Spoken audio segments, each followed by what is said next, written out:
This is Jeanne Dennis of Heritage of Truth. Does belief in evolution change our view of God and the way we live in the world? Dr. Nathaniel Jeanson discusses this as a former student at Harvard, a cell biologist, and a father of toddlers. Welcome to Heritage of Truth. Today our guest is Dr. Nathaniel Jeanson.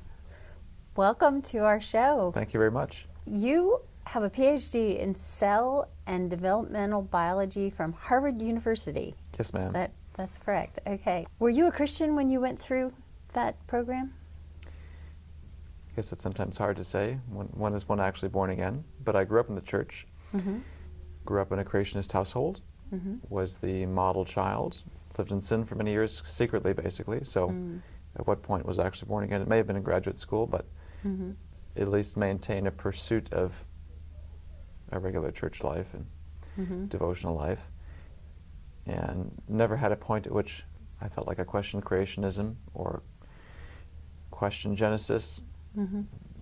Homeschooled through 8th grade. I went to worldview conferences, went to conferences that Ken Ham was at, so I don't know if that makes me a second or third generation creationist, but grew up under these influences. When I went to a Christian high school, there were 3 Christian school options in the area. Only one would take a stand on the age of the earth. That's the one my parents sent me to. I was interested in science even then, but for whatever reason, we had plenty of creationist resources in the household, read these voraciously, so that by the time I went to college, I commuted as an undergraduate from home to a local state school. There was nothing really surprising in class, because I'd heard it before, and having read all these creationist materials, this is what they say, this is how we respond, and so I never felt challenged, I guess, by That's fantastic. what I heard in class, and largely because of this influence. I read an article a couple of years ago. This is long after school, but it made sense in retrospect. And I sent it to my sister, who's 16 years younger and was starting school. Marvin Delaski for World Magazine, and he was saying to incoming freshmen, expect to read double. You're going to hear what the secular world wants you to learn in class. You'll have to repeat that back in the test. That's what I did. And, I'd say, this is what you want to hear, but I don't believe this type thing. Did you actually say that? And actually, for my degree as an undergraduate, it was molecular biology, so you had biology 101, 102. 102 is evolution. But then it gets into the details of genetics, and it doesn't come up so much. So there was less required. Had I gone into something like zoology, geology, if you could do that as an undergraduate, something more origins-focused, paleontology, then it would have been more of a day-to-day challenge.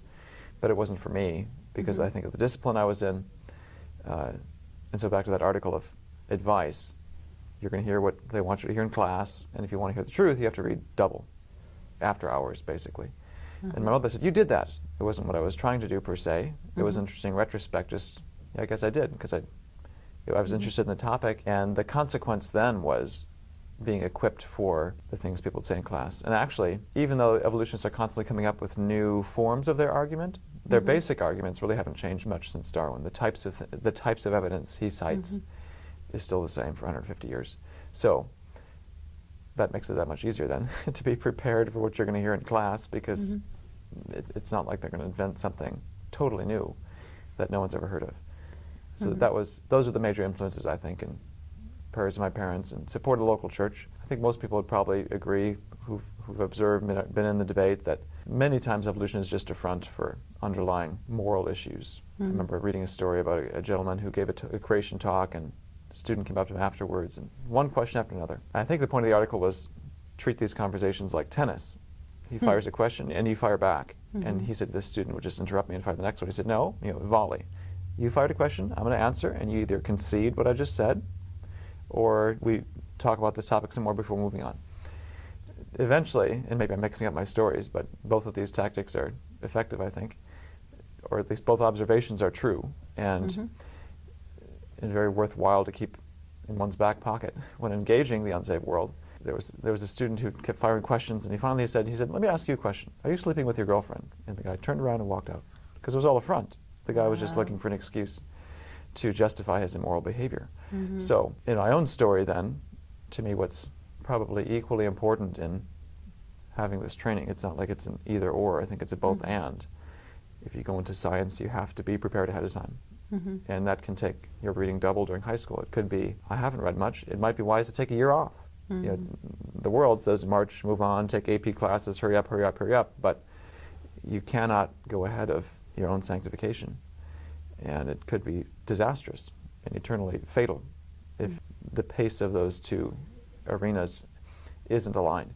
So, commuted as an undergraduate, which I think was a bigger help than I even realized.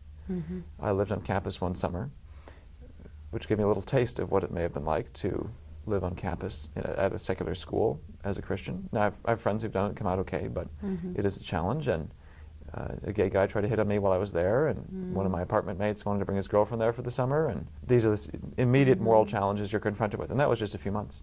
So it's here's what I escaped, basically, by living at home. When I walked to Harvard, heard some of the stories of what happens at the undergraduate campus, and rituals like the primal scream where everyone runs around naked for a day or something, whatever the ritual is. It's just things they don't make the headlines because they would probably be an embarrassment to the school, but tee-hee-hee is probably what it really happens behind the scenes. And being able to be protected from those immoral influences, plus having a constant connection to a local church and a group of peers and mentors. There was a small group. We didn't really have a college group per se when I was an undergraduate in my home church because they all went off to college. But there was still a core group of friends I could rub shoulders with, and we could talk about the Bible and things of the Lord. And when I went off to college, I had there was sort of the opposite, where it was almost all college students, basically, or young professionals in the church. But again, a small group. There was a time I visited a church that was an hour away, and I decided I can't do that because there was tough to commute there. And there's no way to have during the week fellowship and the needed day-to-day, how's it going and what are you struggling with, and are you reading your Bible and these sorts of things. So that's not usually mentioned, I don't think, in how do you survive school as a creationist, but I think it's an equally important element because there's a spiritual dimension to all of this. And what I've learned just being in the creation movement that I didn't appreciate from the outset is how central this question is. That's what's preached, that's what's emphasized in the various creation ministries over and over again, but to personally and practically discover this, I guess, through being immersed in this field forces you to be immersed in these relevant passages, Genesis, Romans 1, so forth, and having learned myself then the vital and the centrality of the nature of God and His character and so forth, all throughout Scripture, and then to see, okay, Romans 1 says that's the central issue for the unbeliever. You can connect it to current cultural events. Why is there this explosion, or at least in the cultural scene, of the gay and lesbian movement and the transgender and all these other strange and immoral things? Promiscuity is not even discussed because it's taken for granted. Well, that all comes from an aberrant view of God, or actually I shouldn't say that. It comes from a refusal to acknowledge and give glory to God and give Him thanks. So God then turns people over to these sins. I didn't even start with the beginning. The beginning is God's nature is revealed in nature, in the natural world. People reject that testimony, and so God gives them over to worship idols and all these other sins as a means of judgment. That implies, and if this is the sequence that leads to today, how do you reverse that? You go back here and say, let's start with Genesis. So evolution then really hits at the heart of what's going on in ways many people don't realize, because that's where it ultimately comes from. People are rejecting what they see in nature. Evolution is one of the ways to suppress the truth about God, and we could discuss for a long time just how it is not even a point of debate that it changes your view of God. I've had evolutionists say that explicitly. It changes my view of God. Theistic evolutionists. Evolution changes how I view God. It's an awful progression. So that's something I've appreciated and can see now even more so the relevance of, no, the science says this. That's actually the beginning of the discussion, because the end should be, now let's go back to who God is and the real issue that people are struggling with. Wow, so it's really, really important for parents to make sure their children are getting basically creation apologetics before they ever go off to school, and we can even add, high school. Yes, and we can add to this the testimonies I've read of those who used to be young earth creationists. You have members of the theistic evolutionary community. I used to be a young earth creationist. One of them, I've heard his testimony, had dinner with him, and read some of what he's written online. And my question was, so what was that young earth creationism? What did it look like? Well, you examine carefully, and this seems to be a rule in many cases of people who have stories like his, used to be young earth creationists and left it. There tends to be a common thread of what they're calling young earth creationism is perhaps just cultural, weak, or maybe a better word is shallow. So I think in his story by 6th grade, first of all, his parents were tolerant of many views. Yeah, default young earth creation, but old earth doesn't really matter. You go explore. This isn't, I'm going to train you and equip you and tell you both sides. Not that you can make your own decision, but when I taught a class to train science teachers, I said, I'm going to teach you evolution better than what you hear out there, so that to be able to refute your opponents, you have to know their argument better than they do. So we're not hiding anything, because to me, when you see it for what it is, it quickly becomes obvious what the right answer is. But that involves a significant investment of time and resources, and it sounds like in these homes where I used to be young earth creationists and left it, by and large, and there are exceptions, there was a profound lack of in-depth training. They can kind of read on their own, and it's fine for you to go exploring these other options, and we're not actively trying to train you, and they're not reading anything but the surface material, if that. So thinking of our own resources, we have the answers books and that sort of thing, which are fantastic, but those are beginner, I should say, starter resources. That's just level 1. That'll help mom and dad answer their child's question. Well, what about the dinosaurs? Well, here's how you put it together. It's a whole new level once you go off to junior high, it begins, high school. Of course, I have toddlers, and I realize even now you can't wait till then.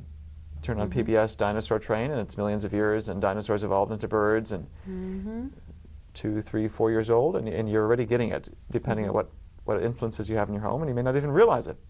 So it probably starts earlier than you think. Oh, I think it starts from as soon as they're exposed to media. Yeah, and so now as a parent myself, I can see, as advice to parents is, you'll probably have to address this earlier than you anticipated. You have to address it at a depth probably more than you thought, and it'll probably require more on the part of the parents than they anticipated, because answers books will give you the first level, but then they're going to go to class, and professor's going to give you a very specific line of scientific evidence. And either they're going to have someone come alongside and help them know where to look, or they're going to have to be trained ahead of time. And where's the training going to come from? The parents, who say, well, you need to now read this book or this book. So it's a lot of work. I've tried to prepare myself knowing that in this issue, wow, there's a ton of specifics that the vast majority of people probably don't even anticipate. And for me, it's easy because this is what I live and breathe every day. But that might not be what my kids struggle with. They might go into art, they might go into something else. And there's going to be a whole other set of worldview issues there that I, as a parent, if I want to train them, have to suddenly not be the expert in, basically. And maybe expert's too strong. I don't have to be a PhD in U.S. history to be able to help my kids think biblically about these issues. But it's going to require a level of my own investment that I probably didn't anticipate when I had kids, or necessarily wanted to do. But there's pressures from all fronts, and whatever my kid is struggling with, that's what I need to help them with. And if they show interest in this direction, that's what I need to consciously make a decision. Okay, let me find the resources of several levels of depth that will begin to prepare them then to think biblically and act like a Christian in this particular field. Well, first off, my daughter learned biology in college exactly the way you said. Kurt Wise taught her biology, and the first semester was all evolution, and the second semester they refuted it. So that was a really good way to learn. Another question I had, we homeschooled too, and she actually took some classes from a man who was on track to get a PhD, and they would not give it to him because he was a creationist. Have you heard of a lot of people having that problem? I mean, here you went to Harvard, and they were aware that you were a young earth creationist, right? And they still didn't have a problem with that. Sometimes it is an issue, is that correct? I think it's multifactorial, especially at the grad school level. Okay. First question is what discipline? So I was in medical sciences, evolution rarely comes up. Oh, I think he was biology, but I'm not sure. So it's not affecting the grant money flow. That's a key element. Okay. If I would have done a geology, paleontology, astronomy degree, now it's a day-to-day subject. You put yourself in an evolutionist's shoes, now it's a daily threat to their existence. So it's going to be tougher for them. So that's one question, what's the discipline? Two is just the person. Your graduate school experience is driven by and large, at least in the sciences, by who your graduate advisor is. And usually you can kind of rotate through various labs. And some of the people I talked to, in this case it wasn't necessarily to do with creation evolution, it was a different ethical issue with a cell line derived from an aborted fetus that I just didn't have a clean conscience about working with. Some were, I had a lab where my boss was very willing to accommodate whatever views I had. And there were a couple other professors I talked to, one in particular who was probably not very accommodating, and I thought this is probably not a good lab for me to join. So I was up front, and my boss was very willing to work with me on that and was consistent and maintained that attitude. So that's perhaps the biggest influence on any person's graduate experience, who your mentor is, and finding someone who's willing to do that. Another factor is, this may not just be graduate school specific, but in general. The size of the school. So Harvard has several billion dollar endowment. What do they care if another creationist comes out? Or it's not going to affect their money, it's not going to affect their reputation. It's an untouchable brand as far as they're concerned. The small schools are much more competitive for grant money. When I was an undergraduate, I think my boss had maybe a $100,000 grant that was supposed to last him many years, many students. Money is just tighter. And so the last thing you want as a small school is to have the black mark of, wait a minute, are you tolerant of those creationist people? So I think what they tend to do then is swing the pendulum to the other direction and overemphasize, oh no, we are evolutionists, and there's no question, there's not a whiff of any sort of compromise on our part. Okay. Keep the grant money flowing. So all those factors together, and probably more, is really what determines. And so in the cases where people aren't denied, I don't have as much experience knowing the statistics, who's gotten through, who's not.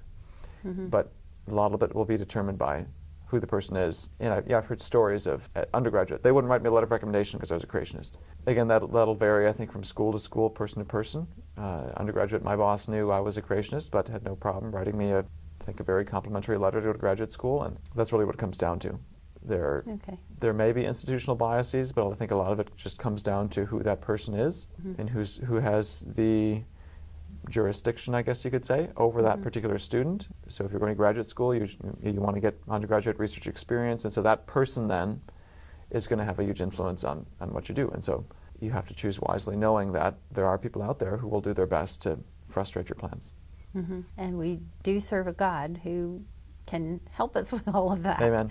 And who's sovereign over all of it, and the best right. laid plans are ultimately controlled by Him and frustrated by Him, made successful by Him. So people ask, should I speak up in graduate school? I said, it's up to you. It's sort of a conscience thing, but there isn't a formula because you're ultimately not in charge of it. That's right. God determines, and your only choice is your daily sanctification and obedience, and you need to make choices that align with Scripture. So, and leave the rest to Him. That's right. That's really good. Tell us a little bit about your research, and it was in stem cell research. Is that genetics, or what is that exactly? I went to graduate school wanting to do cancer research. Okay. One of the reasons I picked Harvard was the Dana-Farber Cancer Institute is there. They don't have a cancer biology PhD, but here you got a lot of people doing cancer research. I remember the summer before I joined, I went with my mother to go out and look for housing, and happened to set up a meeting with one of the profs there to explore if we could work in his lab, or rotate in his lab at least. And what do you want to do? I want to work on cancer. Great, there's 15,000 people here working on cancer. So gives you perspective, gave me perspective as a student. And that's initially what I planned on doing. I ran a few labs, discovered that I had now a different problem to solve, namely a lot of medical research is done with this cell line derived from an aborted fetus. Well, what do I do? So I was able to find a lab where mice were the primary research tool, not human cells. And mice are a decent model for trying to explore and answer medical questions about human diseases, because there's enough similarities. It's big differences, but enough similarities we can try to figure out some basic principles. And at that time, so I started graduate school 2003, so this is now 2004-ish. And as a graduate student, you're supposed to expected to read the primary research papers and become up to speed on what's the latest research questions, and you're supposed to push the boundaries then and press the field forward. At that time, the connection between cancer and stem cells was just growing in interest and becoming a hot topic. So in this case, adult stem cells. Our body, our skin gets sloughed off on a regular basis. The lining of our gut gets sloughed off on a regular basis. And the cells that sustain it and divide and replenish those organs are stem cells. So you have gut stem cells, you have skin stem cells, and so forth. In the adult, some tissues may not have them. There's still some tissues where it's debated. Are there actually brain stem cells? It seems to be more connected to the physiology. If you're in a tissue, an organ that has high turnover, the bloodstream, some white blood cells last 8 hours. Red blood cells live 3 months. So you're having to constantly replenish cells that are dying off. So there's blood stem cells. That tends to be the general rule of thumb. So in this case, the lab I joined was a blood stem cell lab. It's one of the easiest systems to work with because you can get a blood sample easily and not kill the mouse. Gut's a little different, tends to be. So it's a tractable system. And the question that I tried to pursue, and that so many others were pursuing in the lab, if there is really a connection between cancer and stem cells where perhaps like normal tissues, like the blood, white blood cells dying every 8 hours, red blood cells dying 3 months, you've got to keep replenishing. Could it be that tumors, and in this case it's more solid tumors, let's say, than blood tumors, is it perhaps that most of the tumor is not cancerous, so to speak. Perhaps most of the tumor will not go on and metastasize and form something else. But it's like an organ where it's sustained by this rare population of dividing cells, and that's the key then. That's what the drugs or radiation or whatever anti-cancer treatments you have, that's what it really has to eliminate if you want to have long-term curative effect. Well, that raises the question, what's gone wrong in these cells? And you really can't answer that question until you say, well, what normally goes right? Because we still don't understand how adult stem cells function. That's the million-dollar question. Can you take out adult stem cells, multiply them in the dish, transplant them? We use a form of this already, and we've been using a form of stem cell transplantation for many years, not knowing necessarily that's what we're doing. They're in the bone marrow, so you take a bone marrow sample, you inject it back in, they're stem cells. What we'd like to do is take a bone marrow sample, pull out very selectively a certain set of cells, add the right chemicals, make them divide, and do whatever we need to do to cure the disease that we're trying to treat. So one aspect of that was something I tried to test. I was looking at the role of vitamin D to see if that might play a role. Vitamin D affects bone, vitamin D affects immune cells. We know adult blood stem cells are residing in the bone and in the marrow, so there's a relationship among all these. So it turns out there's very little, but as with so many projects. But that was the focus, and of course at that time as well was when this embryonic stem cell question was a hot topic. And I got a call from California one day from a pro-life group saying, Massachusetts is trying to overturn the human cloning laws. Can you do something, please? The legislature was having a public hearing that I attended. My boss had gone on national television to advocate embryonic stem cell research, so he was invited speaker. But we had a very cordial relationship, and he saw me. He said, oh, nice to see you. You're here for the opposition, aren't you? I said, yes, I am. But he found me out the next day, and it was just a really fascinating experience. It's a liberal place, and I was invited to speak at a pro-life conference in Massachusetts. Massachusetts, being Catholic, was primarily a bunch of Catholics who were there, but they had a lawyer speaking about the legal climate, basically, in Massachusetts. And he said it's so toxic in the Massachusetts state legislature, and this is 2006 or so, that the elected representatives in the state house try to find out what the conservatives are for and then do the opposite. So that was not at all outlandish to me. It was very consistent with my experience. And at that public hearing was fascinating. It did seem to me that probably all of them were looking to overturn these laws, but they weren't dumb. There were people who came in. They had a Catholic priest who was a neuroscientist, well PhD neuroscientist, and they grilled him, but he was sharp on his feet. I thought it was fantastic. Of course, the opposition, the pro-embryonic stem cell people, someone brought in a lady in a wheelchair who, please, can you do something to help?